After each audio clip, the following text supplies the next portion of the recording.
hörmetli qarindoshlar, Sharq Turkiston Surgundi hukumati televiziyasining xabarlar programmasini ko'rishlarini qisman qarshi olamiz. Oshkorlangan hujjatlar Huawei'ning ishg'ol qilingan Sharq Turkistondagi josuslik qilmishini oshkorladi. Washington pochtasi gazeti qo'lga tushirib tarjima qilgan PowerPoint hujjatining tunishtirishiga asoslanganda Huawei Sharq Turkistondagi jazo lagerlarini, shundaqla Sharq Turkistondagi keng ko'lamlik nazorat sistemasini texnika bilan ta'minlashga qatnashgan. Dokladda bu Xitoy shirkatining Sharq Turkiston xalqiga ziyonkashlik qilishga qatnashgan bo'lishi mumkinligi ko'rsatildi. Washington pochtasi gazetining aytishicha, PowerPoint hujjatini Huawei tor bekatidan o'chirib, izini yo'qotishdan burun olgan ekan. Dokladga qaraganda, serilma hujjatda Huawei'ning boshqa shirkatlar bilan birga bir qancha sistema qurishga qatnashganligi haqida sonliq ma'lumotlari bor.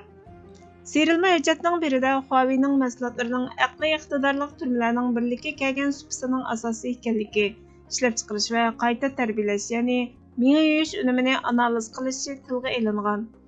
Pochta gazetining xabariga qaraganda, Huawei'ning bu aqliy iqtidorli turma sistemasi ishg'ol qilingan Sharq Turkistonda qo'llanilgan. Washington pochtasi gazeti tarjima qilgan yana bir serilma hujjatda ishg'ol qilingan Sharq Turkistonda ishlatiladigan kuzatish sistemasi tafsiliy bayon qilingan bo'lib, Urumchidagi tajovuzchi Xitoy soqchi kuchlarining chiroy tonish sistemasini ishlatib, qochqinni tutganligi to'g'risida so'zildi. Sin kuzatish tadqiqotchilarining 2020-yillik dokladida Huawei'ning chiroy tonish sistemasidagi xizmati tafsiliy bayon qilingan bo'lib, agar biraylarni Uyg'ur deb tanisa, ogohlantirish berilmaydi ekan. Washington pochtasi gazetining xabariga qaraganda, shirkat ishg'ol qilingan Sharq Turkistondagi tajovuzchi kuchlarni texnika bilan ta'minlaganligini rad qilib turib olgan. Pochta gazetining dokladidagi boshqa serilma hujjatlari kishilarning ovoz iziga asosan farqlantirish texnikasi, kuzatish ko'rinishlariga asosan kishilarning o'rnini iz qo'g'lash sistemasi va xizmatdagi ishchilarni nazorat qilish texnikasi qatorliqlarni o'z ichiga oladi. Sharq Turkiston Surgundi hukumatining bosh ministri Salih Xudoyor apandi mundaq dedi: Xitoyning fan texnika shirkati Huawei faqat Sharq Turkistonning ichidagi Uyg'urlarni tekshirishga qatnashib qolmasdan, boshqa davlatlardami o'xshashlik qo'llanilmoqda.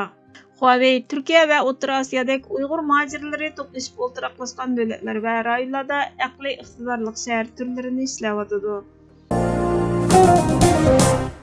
Amerika Uyg'urlarni nazarband qilish masalasida Xitoyga bo'lgan besimni kuchaytirdi. Bayden hukumati payshanba kuni Xitoydagi 34 o'rinni, jumladan Harbiy tibbiy fanlar akademiyasini o'z ichiga olgan 11 tadqiqot o'rnining cheklangan o'rinlar tizimligiga qo'shilganligini jakarladi. Buning sababining bu o'rinlarning biologik o'lchash texnikasini suiiste'mol qilib, Xitoy ishg'oliyatidagi Sharqiy Turkiston va boshqa davlatlardagi Uyg'ur va boshqa turk xalqlarini izqo'g'lash va bostirish turining bir qismi ekanligini aytdi. Sharq Turkiston Surgundi hukumatining bosh ministri Salih Xudoyor apandi: Bu nayt cho'ng xo'sh xabar. Biz Amerika va uning ittifoqdoshlarini Sharq Turkiston davosiga buzg'unchilik qilish uchun tirishayotgan Sharq Turkiston diasporasidagi Xitoyning josus, shpion va qo'lchimoqchilarini tekshirish va sotlashga chaqiramiz dedi. Bizdan avlodlarimizga qoladigan eng cho'ng meros hurlik uchun kurash qilish, haqiqatni yeyish badaliga jon berish bo'ladi. Avlodlarimiz erkinlik va mustaqillik uchun elib berilgan urushlarning quyruqi emas, beshi bo'lishi kerak. Ey Allohning suyimli qullari, ey vatan tog'larining tangdoshsiz zinnati, hurmatli qo'g'duvchilar. Bu vatan bizning. Alloh haqiqat va vatan uchun kurash qilganlarga yordam qiladi. Erkinlikimiz rəhimsizlik va ziyonkashlikka qarshi to'kilgan qon bilan qo'lga keladi. Musulmonlar qul qilmoqchi bo'lgan zolim hokimiyatlarga qarshi kurash qilishi kerak. Bizning qila oladiganimiz dushman bilan kurash qilishdir. Bu hammamizga farz bo'ldi. Kavkaziyaning hurriyati uchun eng oxirgi qilich, hatto eng oxirgi bilak bilan urushmagan kofirdir. Kufr va xiyonatning jazosi marhamatsizlik va o'limdir, deydi Kavkaz qahramoni Sheyx Shamil.